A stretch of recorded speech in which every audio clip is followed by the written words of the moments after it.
Hello and welcome to Back to Basics. We're doing a little mini interview today. Sarah's been lovely to come in and have a bit of a chat with us. She's been part of the Back to Basics family for the last couple of weeks, well actually a little bit more than a couple of weeks, and I'm really interested in her journey and to share her journey with you guys.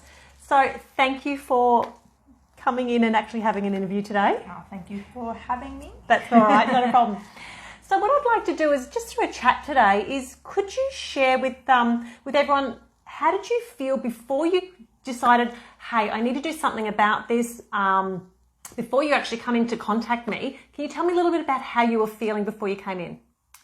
I didn't feel very well. I was quite unwell and I was always tired and unmotivated. Yep. I didn't like the person that was in the mirror. Yeah. That was looking back at me. Yep. And I felt like I was really uninvolved in my children's life. Yeah.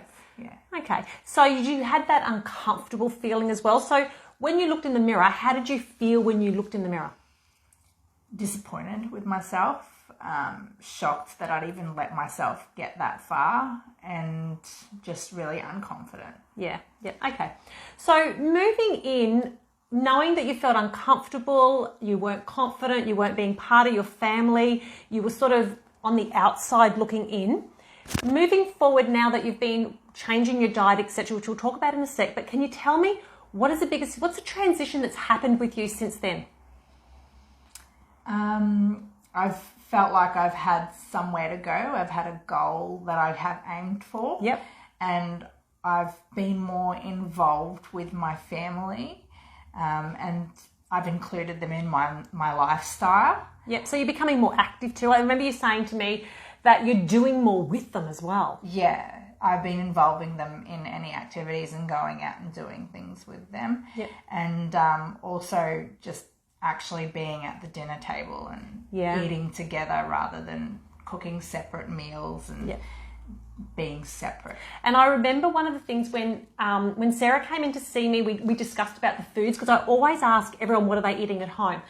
And it was a little bit disjointed. She said, oh, look, don't worry about everyone in the family because I eat separately anyway to everyone else. And I went, no, we have a one rule, one family policy. And she's like, well, that doesn't really work in our house. So then as we're talking, you sort of said to me in some of the sessions that we've had a chat, well, actually, you can share. So what's happening now is the dynamics at your dinner table when you're now preparing meals. Yeah, everyone's been eating the same food. Yes. So whatever I'm cooking, everyone's being involved in that, and I make a few little alterations so that they can eat more, eat differently a little bit, but essentially everyone has the same main meal. Yeah, because before, and this is not a lie, before what she was doing, she would cook dinner for the kids. Kids would sit by themselves and eat dinner. Yeah. Then her husband would then go out and then he would come home. She would then have dinner for him. And you said, I just used to eat the leftovers. Yep. And so she wasn't having that family time, the communication time wasn't there. And that's why when you sort of said to me, well, I'm not really including my family, because you were sort of distancing yourself out. Yep. But family time, the time that we share mostly with everyone is going to be dinner time. Yep. And that's why it's so important for me that we can make meals that are super family friendly, because that's when we join together. Yeah. And that's one of the biggest things that you've noticed, hey? Yep, definitely. Good. I'm so glad because I remember that conversation. Okay, so what are the three things that you've noticed specifically about yourself, the three key changes that you've transformed about you? I've just been feeling way better, way healthier. Yep. And I've just got so much more positive outlook in everything, and I feel like I can achieve anything now, basically. Yeah. So your confidence level has skyrocketed, hasn't it? Yes. And you've even said to me that you're now exercising, which you enjoyed exercising before, but you were feeling uncomfortable and lethargic and you had no motivation to do that. And that's transitioned around to you're walking up Castle Hill with your mum. Yes. You're going to exercise sessions. You've got the bike out. You've dusted the cobwebs out and now doing that. Yep. And walking the dogs with my husband, which is a me and him time on the weekend as well. So you're becoming more active just because you want to become more active, but you're feeling better to do that as well. And you're becoming involved in all aspects of life, and instead of just sitting on the chair or the couch. But you also said that, just before, she said, I'm even going to do the, what is it, Couch to 5K Couch run. to 5K. Yeah, so we had a bit of a chat about that because I do running, and I know exactly where she's come from in, you know, not knowing how to running. I used to feel that I used to have my ear canals was a way that I could breathe, which apparently you don't breathe out your ears. But it's actually quite good because you can achieve these goals, but you're feeling better.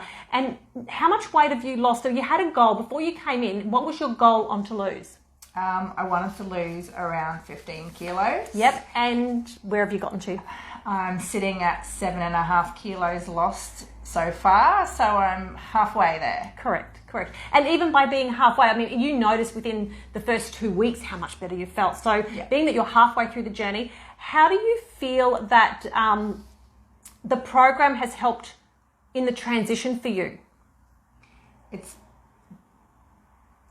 so you had your, like when you came in for your sessions, so I suppose I call them accountability sessions because they're your check-in times that you can sort of be accountable, because when we're left to our own devices, we can check out. You know, you're not as committed. And this is why diets come and diets go, and actually why diets fail 70% of the time is because you're only accountable to yourself. So when we look at accountability, it means you've got someone to check in with. So how do you find that works for you? I've felt like I've had so much more support with the people in the group as well as my family, and just being able to see that I'm not alone and that other people are also doing it tough, but we're doing it together. Yeah, and you're showing up. Yeah. You know, so you know that, you know, every Monday, because we do this on a Monday, that you're showing up, and, you know, even if you've had, things can happen. You can have a good week, you can have a bad week, and that's just life. But you know that, hang on, you know, I've just read something about what someone's mentioned, or, you know what, things aren't really that bad. Like, come on, Sarah, put your head back in and get back on track. And that's why I always say staying on track or getting back on track,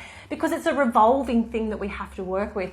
But having accountability and support from other people makes such a huge difference, because you know that you've got other people that are on a similar journey to you. Your whys are different, but everyone's there to become healthier, happier version of themselves, and to also be educated. Okay. Now, do you find it easy to follow? When we set out the food plan and we change a few things, have you found it easy to follow? Yeah, absolutely. It's been the simplest program I've followed, and it's enjoyable. The food's tasty, and I have fun doing it. Yeah, good. And as I said, you include it everywhere. And what's your favourite meal? So at the dinner table, when everyone's sitting down, what's the favourite one that comes up time and time again that you're making? Butter chicken. Butter chicken, yeah. And that is my, my baby's 22, but that's his favourite one. And obviously it's a favourite one in your household as well. Yep. Fantastic.